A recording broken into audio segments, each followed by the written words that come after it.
Hey everyone, welcome to Film Fan Rant. I know it has been quite a while since we did a video of movies that we're going to talk about. As you can see behind us right here, you're watching just trailers running in the loop with Mulan and the new Mutant and Bill and Ted, right? Correct. That's what we have. So you didn't notice yet or are not aware what we are going to talk about is that we are going to talk about these three particular movies that we watched and knew you just saw yesterday, right? Just seen it yesterday. All right. So without further ado, I am Dexter Sus. Calua Fields. And this is Film Fan Rant. Now, if you are unaware of our ratings on Film Fan Rant, it's very simple. It is either a must-see, a rent it, or a skip it. Skip it. Okay?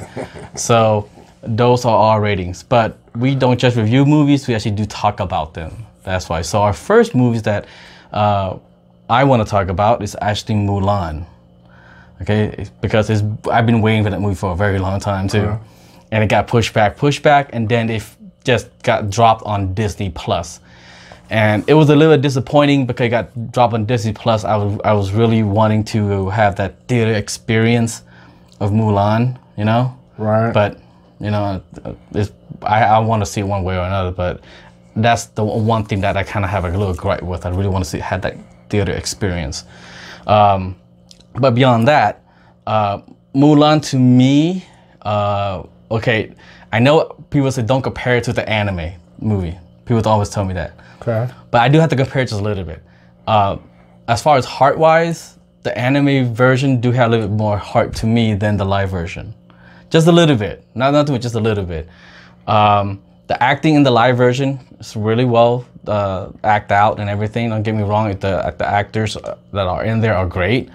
But there are certain sequences that I didn't feel met measure up. Let's not really measure up to the previous one, the animated version. It's cool. I mean, it's all right. I mean, they may hear just a little bit, I guess, but hey, we'll fine with that. But overall, I did enjoy the movie. Don't get me wrong, I did enjoy the movie, but I still have some negativity towards it as well. And as we talk a little bit more about it, I'll tell you more about it. But overall, so how did you feel about Mulan? It was a lot of action. I wasn't, probably sad to say, but I wasn't too familiar with the storyline. I think I might have seen some of the anime. I don't remember how long ago, but kind of overwatched it. I mean, just looked it over just a little bit, but didn't have the time to be able to sit down and watch the whole entire show. And so with this one, I didn't have much to compare it with. So for me, I thought the storyline was pretty riveting. I thought the action was on point. I liked the whole idea of the gender bending thing that she did, acting like a male when she was really a woman. that was pretty entertaining to me, because to the other characters of the movie, they just thought he was just this amazing dude that was more driven and had more better skills than they had. So that's how I felt about what I was saying. Yeah. Well, I agree some part of it too. The one thing, unlike you, I did watch the animated movie. Mm-hmm. And this one, I did like some part that they changed. They changed the Mushu dragon from the animated to more of a mythical being of the phoenix, which relate more with the female. Right. It's like, okay, I get that. That's actually pretty cool. But the one thing that I didn't really like was a sequence that they actually kind of took out or did not really dive into. In comparing to the animated movie, was the scene where she took on her father's position. Like she took on being the son instead of daughter, go fight the war. Because he didn't have no son. He didn't have no son. He only had 2 daughters. Yeah, his daughters. But this is understandable. But in the animated one, they had this whole little montage thing that they did, which when I watched every single time I watched it, it did give me that like emotional kind of ties to it, you say, like, oh, it got me, like, okay, she loved her family, she loved her dad, she didn't want him to go and die, so she's taking his place, pretending to be a son that he doesn't have. Right. But in this live action one, I was kind of waiting for how they're gonna do this sequence, right? And they did it. They didn't do the sequence at all. You gotta kind of go just run through it real quick. Like if you'd have blinked your eyes like for a couple of seconds, you'd have missed the scene, and you. I know. I literally thought I missed the scene. What was taking place. I really thought, like, wait, did I miss a scene that I just went to the bathroom, came back, I missed one part of the movie or something? So I did have to rewatch it again. Like, they didn't have that sequence. That all they really did was that she saw her dad, and then she kind of looked at his armor, and then he'd have like a little speech, and then they walked away, and then the camera panned, and then you saw her standing in the armor already, and then she just walked out. I'm like, okay, wait. I got a question.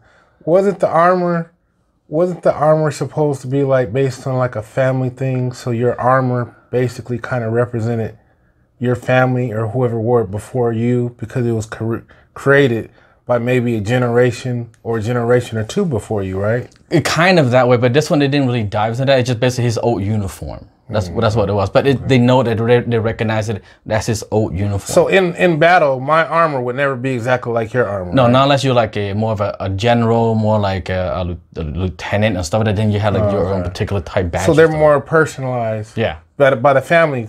But yeah, basically, I think that by that time you go to more the family emblem and stuff like that, which. That didn't bother me much. It's the fact that they didn't do that whole that little montage thing. And I get it, and because the animated one, they kind of messed it up a little bit too, because there's a scene. The scene is she cut her hair short so she can look like a man.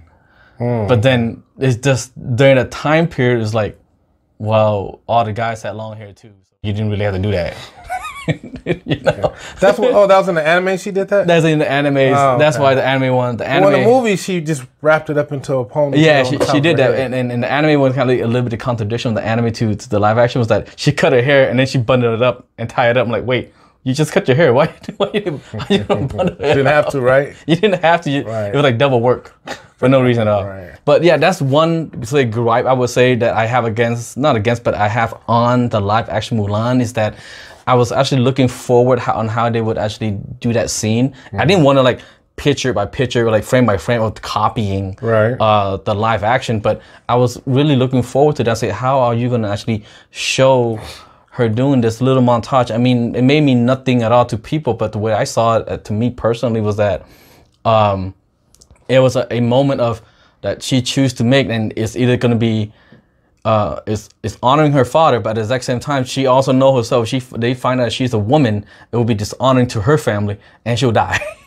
you know, most definitely. Which is fine, but there's no I felt like that's what the movie kind of lost me at a bit, was that it didn't give that momentum of emotional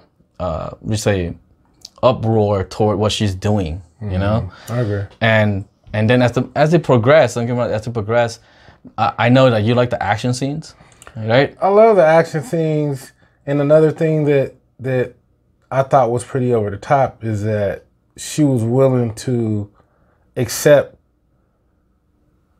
the weight of the dishonor from her family if she was discovered. And she wasn't really a male, she was a woman, so she was willing to take the weight of the dishonor for her family. She was willing to take the weight of the dishonor for her army that she was part of in culture and whatever, in order to take care of the mission at hand. So I thought that was pretty honorable that she was willing to do all that. To be willing to take the risk of being dishonorable on every level. Yeah, I know, it is. It does have heart. I'm not saying that it doesn't have any heart to the movie. It does have heart, but some of the aspect that they were kind of gearing toward, I felt like the director kind of did a little bit of a Rise of Skywalker thing of the Force with Chi. Like that's what it kind of felt like to me. Okay. which I don't know if the director herself or the writer themselves, I'm not saying who decided to go that route, know anything about the chi kind of element behind it all, but I felt like they're focusing on her having this chi ability where everybody else doesn't have it, but then in Chinese mythology is believed that everyone has it, just a different kind of, say, level or aura, how would your aura possess and stuff like that too. It's in mythology wise. Would Disney really care about that though? Well, I mean, look, they did make a mistake in the animated movie one, where that's why a lot of Asian, I would say a lot of Asian kind of looked at it like, wait, you guys didn't do your research right or something? Right. Disrespectful kind of thing? Yeah, it's a different, one's like a disrespectful kind of thing, and one kind of get your history right. Okay. Because when I'm not to compare again to the live action animated, but when I was watching the animated one, and it says the Han is invading China. I'm like, but when I was doing world history, I'm like, wasn't the Han Chinese? So I mean, there were, I think there was like four. Maybe I think I'm not correct. It's like either 4 or 5 different kingdoms in China at that time. They were fighting for like control. Okay, right. They were all Chinese. They're different dynasties, because like the Han dynasty, the Qing dynasty, the Chu dynasty, and so on. I don't know. I'm not a history major. I'm sorry, but if you know, you can correct me on our comment below. But overall, that's one thing that's I believe banned it. That's why China banned Mulan, the anime movie, from China for a while, because they made all these like mistakes. Makes sense. I mean, after a while they did show it back, but still like they made a mistake. And then and the emperor bowing to Mulan, that was considered to be disrespectful. I mean, I get what they were going for. I get it, but you gotta kind of know the culture. Yeah, that never happened. You gotta kind of know the culture. Right. You know, a bit. Right. It's just a bit of it. But on the live action one, they did change that. They did say it's just another race of people, invaders called the wrong. I forgot what the name was, but they made, I don't know if they made it or it's a real race. I'm not sure. But it's invading China. Like, okay, all right, they at least fixed that part. I was waiting for, like, please don't say Han, please don't say Han. Okay, you say Han, you're messing everything up again. Okay. And they did fix that part, which is great. The witch, I know the movie's about Mulan, but I find myself more intrigued on the witch backstory than anything else. I'm like, I want to know more about her. You know, like what made her go toward that side of. Yeah. The evil side. Yeah, it's like that. But she did explain it. But I think she felt more like it empowered her on the other side of feeling like the outcast. Yeah. Like the world just turned on her. I don't want to give up too much storyline if you haven't seen it, but yeah, it's this is a spoiler review, so I don't, we're putting it all out there. If you guys haven't seen it, okay, well, yeah. Sorry, but we let you know ahead of time now that this will be spoilers in here. Yeah, well, since you said that, then how she explained how she was basically like an outcast, and then now she feels kind of empowered that she's able to use her abilities to kind of make her own rules as she goes along. Yeah. So sometimes that could mean playing the sides. Yeah, that's true too. That kind of true, because what she remind me of is kind of like they said that she's a witch. It reminded me of the way that they made her, or kind of you say costume, like her costume and everything, and how they want to portray her as the villain, one of the main villain. I get the vibe of Charlize Theron and Emily Blunt in what's that movie called? The Huntsman, that one. Yeah. You know, it's like about Snow White. But about Snow White, I feel like it's the vibe that I got from her as being that character. I feel like she's the third sister. Okay. Now who do you think will win between the battle between the witch from 47 and Ronin and the witch from Mulan? Who do you think will win? Going head up. That'll be a good fight, right? That'll be a good fight. You know what? I would have to say the witch from Mulan. Really? You thought she was more powerful? She's more powerful. The reason why I gotta say she's more powerful is the fact that when you watch the movie portrayed the whole time, like she said it too, like if I really want to kill you, there will be no traces. I could tear you apart. Right. That's one. And the second thing of all is that she's more powerful than we think she is, because already she can take out entire armies. Not just when she can take out entire armies, and I feel that's why I say I feel like they only show you a glimpse of her ability.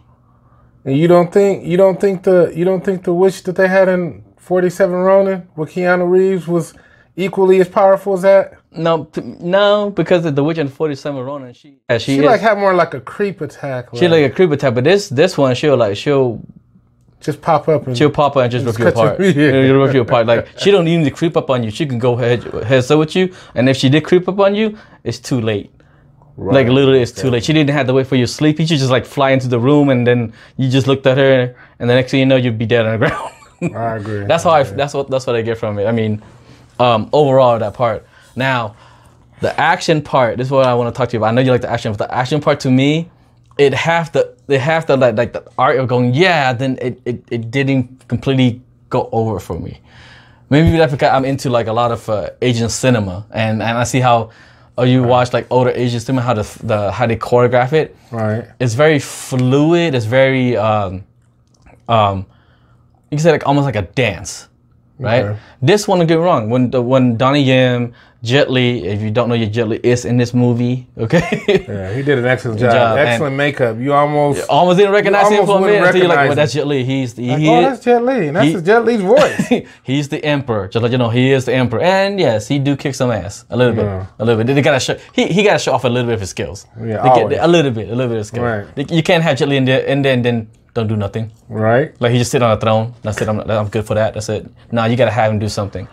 And I like the line that he delivered, one of the best lines. To me, not the best line of the movie, but one of the line that he delivers that I killed his father and she'll kill him. Like, woo! Yeah. That was dope. And I was like, ooh, the king's hardcore. Yeah. But overall, I mean, like, it wasn't fluid. I mean, it felt kind of stiff still. All the action they did, it felt a little stiff to me. Well, since I was being introduced to it pretty much the first time, I enjoyed the little bit I seen of the animation, but to me, the live action movie, it did it for me. I was pretty entertained. I really was. Yeah. Overall for Mulan, for me, I did enjoy the movie. It is a great movie to watch with friends and family. Don't let me say that the fact that the negativity that I have for it outweighs the positive side. The positive side actually is they have a lot of positive side to it. Those are just like the gripe that I have for it. But overall, the storyline is really well thought out. I like that. They had some very strong teaching.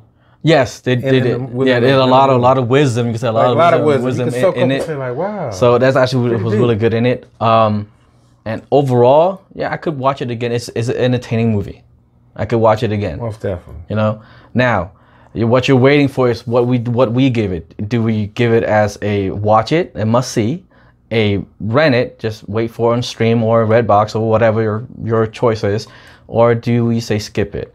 Well, from my perspective, spending $30 on Disney Plus, and I am going to watch the hell out of it again, just to let you know. It may not be worth $30 to stream. Don't get me wrong, but it would be worth to see in theater for that, like $10, $11 ticket.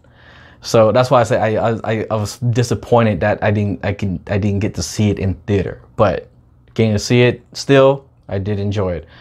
So with that being said, I would have to say it is a must see in theater. I agree with that. I second that. Most definitely must see. Yeah.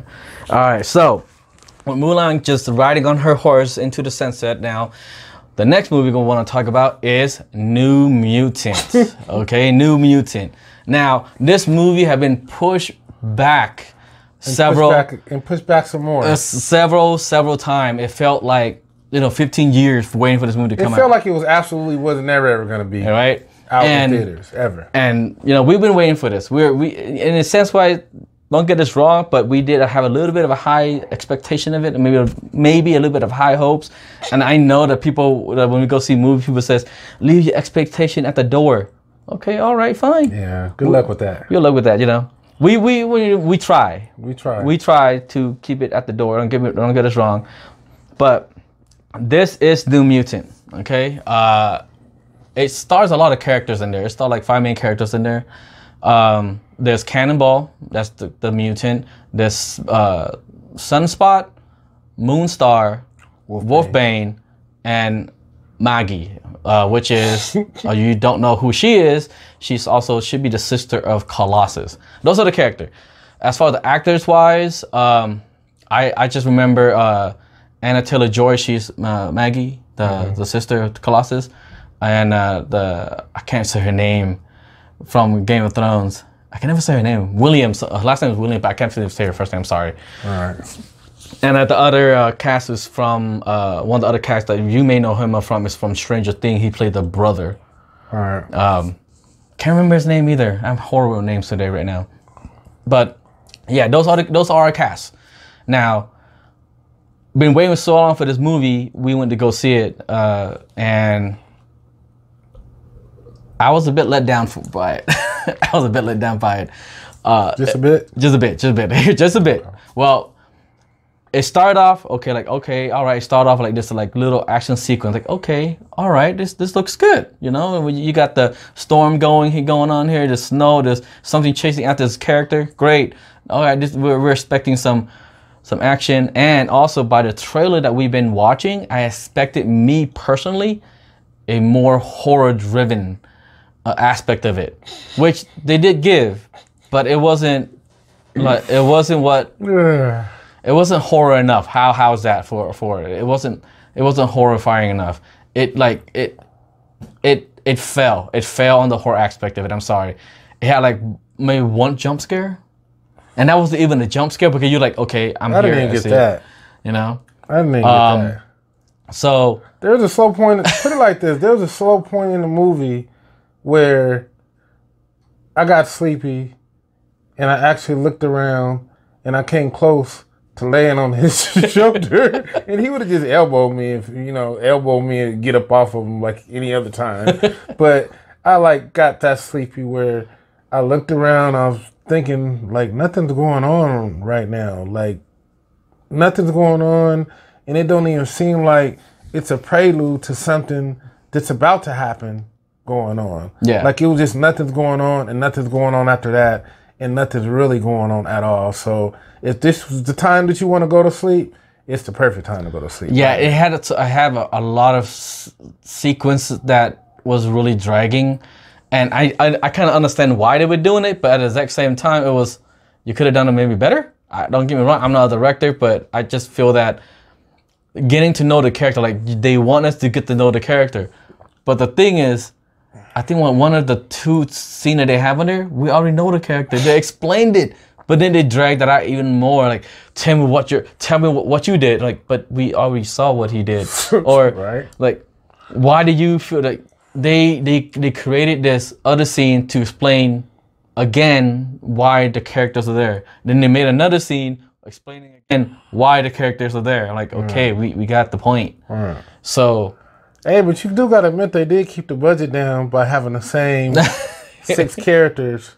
Oh, they introduced one for a hot second, but got taken care of. Yeah. So they really just had. They might be made it had a crew of 20 people tops throughout the whole entire film. So the whole entire movie basically showed you at one point or another those same 5 or 6 characters almost throughout the entire movie. Yeah, basically, I almost felt like that movie, I think it was called like Asylum or something like that. Like these teenage kids got trapped into like the hospital room and they're trying to get out. Right. That was actually more scarier than New Mutant. Okay, New Mutant, it had that horror aspect of it, but then it just died, and then they do another scene with the horror aspect of it, and then they just died, and then again it is a repeat of it. Like, okay, all right, so are you continuing with it or not continuing with it? You just feel like I'm watching it where they couldn't make up their mind. Are we continuing with this horror aspect or not continuing with the horror aspect? Yeah, it was just like a repeating sequence. Like, it felt like a roller coaster ride that you're trying to say, okay, I've already taken this ride 4 times. I'm ready to get off this time. Yeah. And you get up to the point where you should get off, and they flip the switch and take you for another loop. Yeah, it's like the same thing. Yep. And what's even here's one of the things that I do. The one good thing I had to say about it is at the end. well, not the ending fighting sequence. That's like, to me, is the best part of the movie, which is doesn't really say much. Just because the fact that you want to see the best part of the movie, watch the trailer.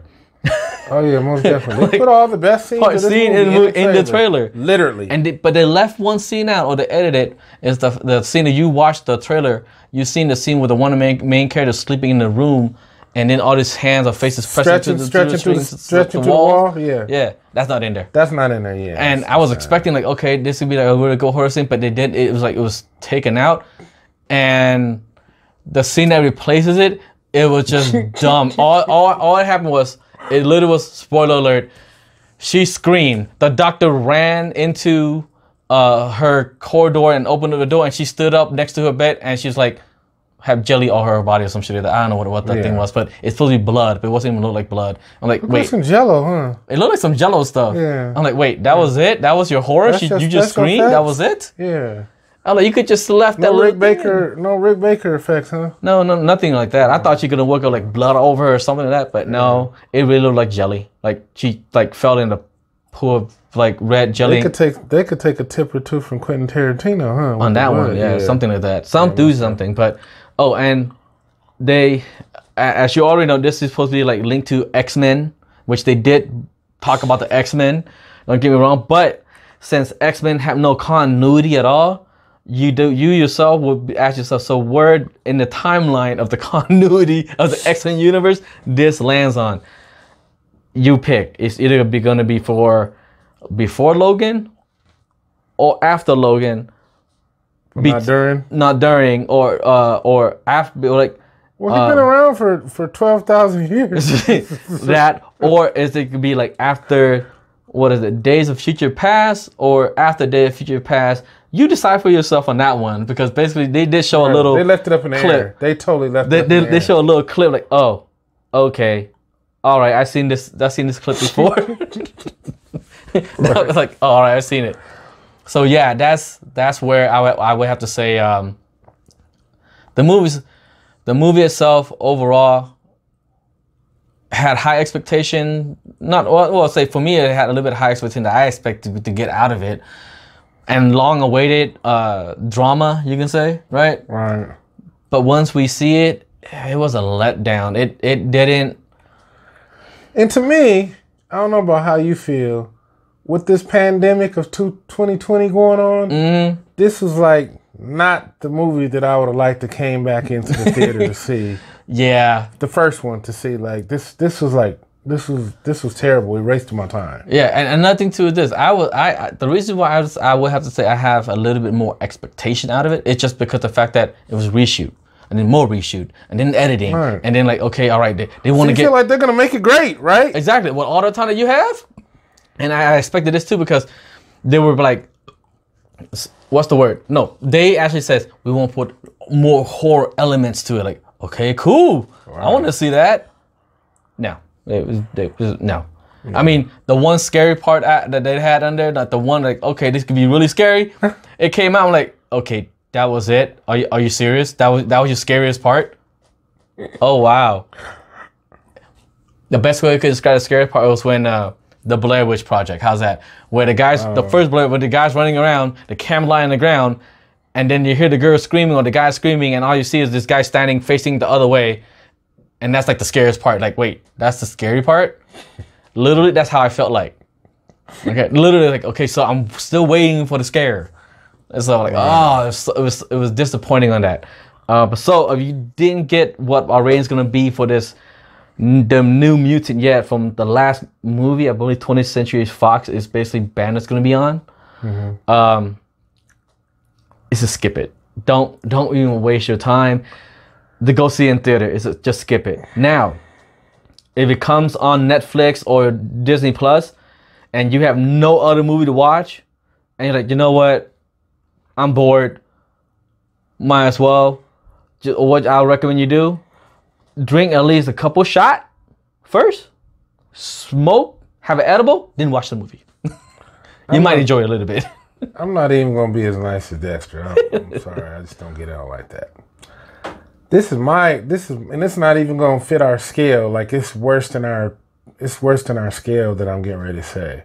But to me, I feel like if you got if somebody gave this to you in a DVD set and they said, here's 3,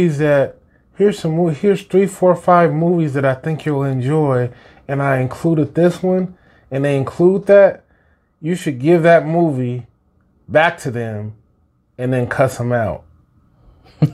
That's how bad this movie is. Yeah. Like, don't even waste your time. This ain't even one of those movies where you say, I'm a little bit sleepy. I want something that's gonna make me sleepier so I can go to sleep. But just something that's gonna kind of take care of my zone right now of nothing to do. Like, still don't watch it. Like, it's that bad. Like, for real. Yeah, it's bad. It's bad. And oh my, don't get me wrong. The acting in there is not bad. The acting wasn't bad. It was just the writing and just how it was constructed. It was the writing, the lines, and then I guess I would say on how the director want the actors kind of to deliver certain things. It just it felt bland. Like it's like bland. Like no like lunchroom food back when you was in kindergarten. Yeah. Like the food was just made and put on a tray and gave to you. That's how bland it is, like that. Yeah, so don't get us wrong. Like all the actors in there, they did a good job. It just you can only do what they're giving to you, and almost wise. Like this is what you're gonna give me to work with. All right. Exactly. I think with the one of the scene. I know we're still talking about it. We all give it ratings, but one of the final scene was the final battle. It was the dumbest. I would say. It came down to a girl just. The main character just putting her hand up and say stop, like wait, and that's what the whole entire movie came down to. Just stop. It funneled down just like a funnel, and then she said stop. Yeah, that was it. Done. Stop now. Stop now. No emotion, no yelling. Emotion behind just it all. Stop, literally. It was just stop. And when she said that line, I swear to you, I was thinking, Hammer Time. I was thinking like, is she gonna break out into like in the name of love or something? A moment like, wait, that's all you're gonna say to this massive creature that's attacking, nearly killing all of you? Is just stop. Wait, what? I felt so disappointed. I felt like I should have went and asked for my money back, and I've never did that. Yeah, for a movie that I've seen ever and paid for, I've never ever felt that adamant about a movie project being so bad that I felt like going back to the cashier window and asking for my money back. And I felt like I really could have wholeheartedly did that. Like, it was that bad. Put it this way. It was almost as bad. Close. No, I would say not too close, but it was not as bad to me as the Last Airbender, but M. Night Shyamalan. It's not as bad as that, but it's close to it. That's all I gotta say. You know what I'm talking about? Yeah, it was close to that. All right. So with that being said, we're gonna move toward our next and final movie that we're gonna talk about today is Bill and Ted Face the Music, which stars Alex Winters and Keanu Reeves. All right. You gotta love Keanu, man. I don't care, dude. You gotta love. That's my dude, man. You gotta love you some Keanu Reeves, dude. I don't care. And look, we watched this movie. And I saw it 3 times already. I saw this movie 3 times. I had to watch it again because it was. I feel like, did I miss any part at all? And when you watch it, I watched it the 3rd time. I didn't notice I missed a couple things. Like, oh, they actually did that in this movie. Like, oh, did you laugh on all the same parts that you laughed? I did. I still laugh at the same part. Exactly. I still laugh at the same part. Exactly. They did a great job. They did actually a great job. And look, you cannot compare this movie really to part 1 and part 2. Yeah, don't you hate when people do that? Yeah. Was it as good as part 2? Was it as good as part 1? You can't compare that. It is its own movie. It does tell you the history of connected. It's very connected. Okay. They tied it up nicely. Okay. But to me, what impressed me the most, I know Keanu Reeves is great already, but what impressed me the most to me was Alex Winter. He came back as Bill. I felt like he never left. Right. The whole time, like he's rocking that, the shirt tie around the waist thing. Right. He's rocking that older Bill. The Wild Stallion. He's still rocking the Wild Stallion right? T-shirt. I'm like, party on, right? Bill's tight. I'm like, oh man. Excellent. Be excellent to each other, right? It almost felt like they never left. To me personally, I feel like they never left. I feel like they've been. And how many years has it been since the second film? 25, 30 years, somewhere around there. See? It's been a long time. That's longevity, man. And You they can't they paid homage to George Carlin. George Carlin. They paid really good. That's Rufus, right? That's Rufus. They paid homage to him. Right. And then like, wow, well George died. How they gonna make part 3? Right. They did it. They did it, and it's beautiful how they did it. They did it. And I love the fact that Karen waves to the hologram. Say bye. It's like it's the hologram. Right. And it was what I think one of the most interesting things how they had the movie set up is seeing their former selves at different points in life. And not just different points in life, but totally different personalities based on what they had dealt with up to that point in their lives, which crisscrossed with themselves. Because they're always waiting for themselves to crisscross at some point again, and they said that. So just like regular people, like you would think that was weird if the younger version of yourself started talking to the older version of yourself. You'd think that was pretty weird, or vice versa. Yeah. But with them, they said, "Oh, we're waiting on you to come here eventually, Bill and Ted," and they're just having a conversation with their selves, in a different time. So that was very interesting. And again, like I said, each time that they were presented with another version of themselves, they were totally different than their own present version, which was really cool. I like. Yeah, you see like the change in the character from each one that they met up, which actually was pretty cool because you meet at the first one they met how down and out they are to the one that they became like more like just like losing everything, right? And then to the point where they were in jail. I love the part where they're in jail. That was just funny because they realized something the whole time when they were trying to hurt themselves in the past was they're about to beat themselves. They're about to beat their past self up in the future in a jail cell. Right. And then there's the Terminator sequence that they had. Right. And they came in and he realized, wait, if you kill us in the past, that means we're dead in the future. We're dead now. But the whole time when you watch the movie, but you try to kill yourself in the past. Exactly. But then they realize that this cannot happen. Exactly. But yeah. And in the original movie, this was just hilarious that they brought this character back full circle. In the original one, they had, was it Bill's dad or Ted's dad in the first movie? Oh, the first one was Bill's dad. That's Bill's dad. The first was Bill's dad. In the first movie, Bill's dad was married to a girl, the same girl that Bill and Ted asked individually to go to the prom with. And Missy. ended up Missy. Yeah, that's her name, Missy. And she ended up marrying Bill's dad. So I remember in the first one, I remember a scene in the movie where they kept miscalling her by her title as a stepmom because this was a girl that they had a crush on. This was a girl that they actually took to the prom, and then now one of their dad is actually married to him. So in the first movie, they kept on saying, "Oh, hi, Missy. I mean, Mom," and that was hilarious to me. And then at one point in the first movie, there's a point when Bill's dad, was it Bill or Ted's dad? Bill's dad. Okay, there's a part when Bill's dad started looking at Missy bend over, and he gave Bill and Ted $20 to go to 7-Eleven to shop for 2 hours just so he could do his thing. That would be Bill and Ted Excellent Adventure. That would basically be that $20 was the start of their adventure. Right.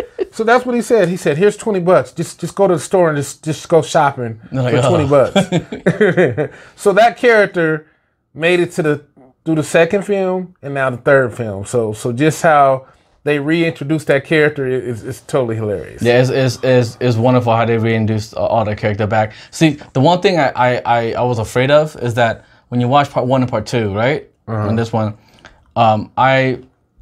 I've always had this kind of like pet piece on movies that kind of dismiss certain characters. Okay. You know, like all of a sudden, well, what happened to this guy? They don't really explain. What Bill and Ted did, they actually explained to you really quickly. Not like they didn't drag it out. They quickly explained to you. okay, this what happened to this character. This what happened to this character. This what happened to this character. Right. Done. Like you don't have to guess, huh? Yeah, all, right? They just they show you all at once. Boom, boom, boom. Because I was thinking, well, would they remember that actually Ted have a younger brother? Right. I'm like, oh yeah, they remember. Oh yeah, they remember. They remember. They remember. And then would they remember the fact that basically what Ted's dad also married to Missy? Oh yeah, they remember. They set it up for you. And then I was afraid of the babies, right? When in part 2 they explained that their kid is still there. This is what's going on with the kid. They didn't drag it out. That's what I like about it. They just bam, bam, bam, done. Let's do the story. Okay, I got a question for you, a possible twist for you in the story. Do you think it would have made the story better if they would have had sons instead of daughters? No. They had daughters. No, Everyone's seen that they had daughters in the first one. I think to me it would be about the same on that part. The son and daughter would be the same. But I like the fact that there's daughter. And the daughter act like they're them. They're actually goofy like them, but actually smarter than them. Yeah, that's much the smarter. They're much smarter. That's what I like about it. Is that their daughter is smarter than them. But I love the fact that they kept it where Ted named his daughter Billy, Billy, and Bill named his daughter Thea. I'm like, I like that. They have each other. Right. And they kept the little Billy, little Ted T, the lot. They kept that. Right. Okay, good. Right. And the princesses, of course, they're there still. They're still the princesses. Yeah, and I love the dynamic that they had on between the couple, because you would think they didn't have that the dynamic at all. I liked how they kept referencing to people that they communicated. Yeah, like we're from the 13th century.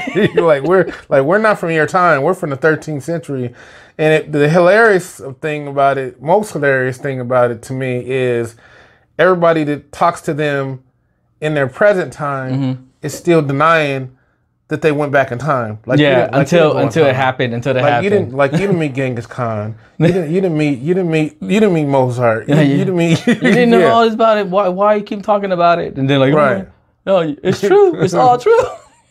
Right. So that's just wonderful. And one of the best things that they did was they brought Death back. And how they brought him back was great. He wasn't just a glorified cameo or anything like that. Oh yeah, Death still got an attitude. Death's still pissed off at what happened between the two. And it's so great. It's so Death great. is sensitive. If you remember the second part, Death is very, very sensitive. You wouldn't think that he's supposed to be like that because he is quote unquote representing death, but yeah, he's very sensitive. Yeah, he's sensitive, and it's wonderful how they used him.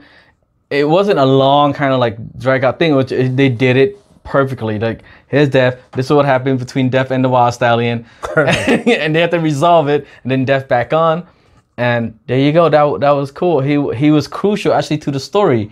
They didn't just throw him in there. Oh, let's bring Death back and whatever. Like, no, he was actually, tied it with the storyline perfectly in that one. So yeah, and one of my best, I'll say one of my favorite cameos. It has to be Kid Cudi. Oh yeah. Now the funny thing is, and I'm sure you're gonna be laughing on the other side of the statement, but I wasn't familiar with what he actually looks like. I've been hearing for years his name float around in the music industry, and the projects that I know, music projects that I know about that he's done. He's a very talented producer, and he knows his stuff. And I understand why they say the hits that he has are hits. I got that. But I've never ever seen him. So to see him for the first time, I was like, wow, this is him. Okay. So it was cool. It was really cool. I like the fact that they made him like very highly intelligent. Right. And from is he airheaded for real? No, he's not airheaded. He's actually intelligent. Oh, okay. But I like the fact that he make him like super intelligent, really intelligent. He's talking about space-time continuum. I'm like, that's pretty tight. I love that. Right. I love that. Another character that they introduced in this movie that they didn't have in the other movies was Jimi Hendrix and Louis Armstrong. And those two character dynamics to just be in the same film project together, really acting like exactly what you think they might act like. That was hilarious. That was cool. That was on point. Jimi Hendrix was carefree and laid back and oh, okay, yeah, I could dig it. And yeah, that sounds cool. And yeah, I like that. And when he was introduced to Louis Armstrong, he's like, man, That ain't no Louis Armstrong, man. Like That dude was 65. that dude is too young to be Louis Armstrong until he played his trumpet, right? They're like, who? And then it was like, oh, okay, that is Louis. Yeah, can't nobody else do it like Louis, so yeah, that's most definitely Louis. Yeah, that was I like that part. What is it? The thing that's kind of cool too is that they actually have two adventures going on at the exact same time. You have the dad, Bill and Ted, and then you have Thea and Billy as well going their adventure. And the mothers too. And the mother and the wife. But the wife didn't really do anything because the fact that they're just kind of like going back. They're playing catch up with the wives based on what their former selves was saying. Yeah, but they didn't really show what the wives went through. They just showed basically Bill and Ted trying to get the music, the song that would unite the world. But now it's not the world or humanity that they're trying to save. It's the entire reality itself that they're trying to save. Right. And I like the fact that they play a joke on it too. I know you guys are going to save humanity. Oh, now it's reality. That too? Like, that was tight. Is that new? Yeah, that's new. It almost make me feel like so humanity is not worth saving, but reality is. That's funny, right? But you know that I guess that's how it is in Bill and Ted. But they did it. Of you guys didn't get it. Bill and Ted did it. But we're not gonna show you how they did it. You gotta watch the movie though. Right, most definitely. They actually did it. They actually got the song and everything to unite the entire world and everything too. The movie is so like I said, that they show you in those scenes, like you're gonna love yourself for sitting around and watching that. They're very good, really. It really is. So like I said, it's a must see. You have to watch Bill and Ted. All right. So, especially with all this drama going on from the whole pandemic and people getting sick and people people dying. And us trying to get back where we need to get back in society so we could mingle and, do our thing daily. I can't see that happen no time soon, but... Yeah, we got to play it safe still, guys. Just play it safe still. Yeah. Not to go too crazy about it, but just play it safe until, we can control this down enough. Right. And we get back to being slightly normal, right? Slightly normal. Ain't no joke, yeah. Yeah, it ain't no joke. I have families who actually got hit with it, and it ain't no joke. But yes, go see Bill and Ted. If you haven't, download it, rent it, stream it, however you want to get it to it, watch it. It's most definitely worth it. Yes, it is. It really is. So, I'm Dexter Source. This is Film Fan Rant. I'm Cal. You what feels? Peace. Later, y'all.